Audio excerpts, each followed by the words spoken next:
Hi everyone, today we will talk about how to fix or how to solve Facebook not sending SMS code.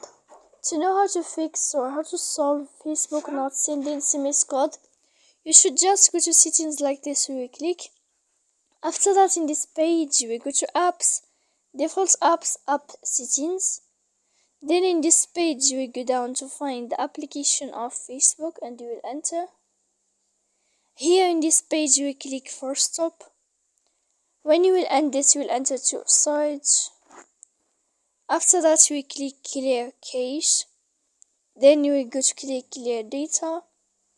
And when you will end all this stuff here, as you see, you can turn off your phone. So please don't forget to support us by like and subscribe. See you next time in another video. And thank you for your attention.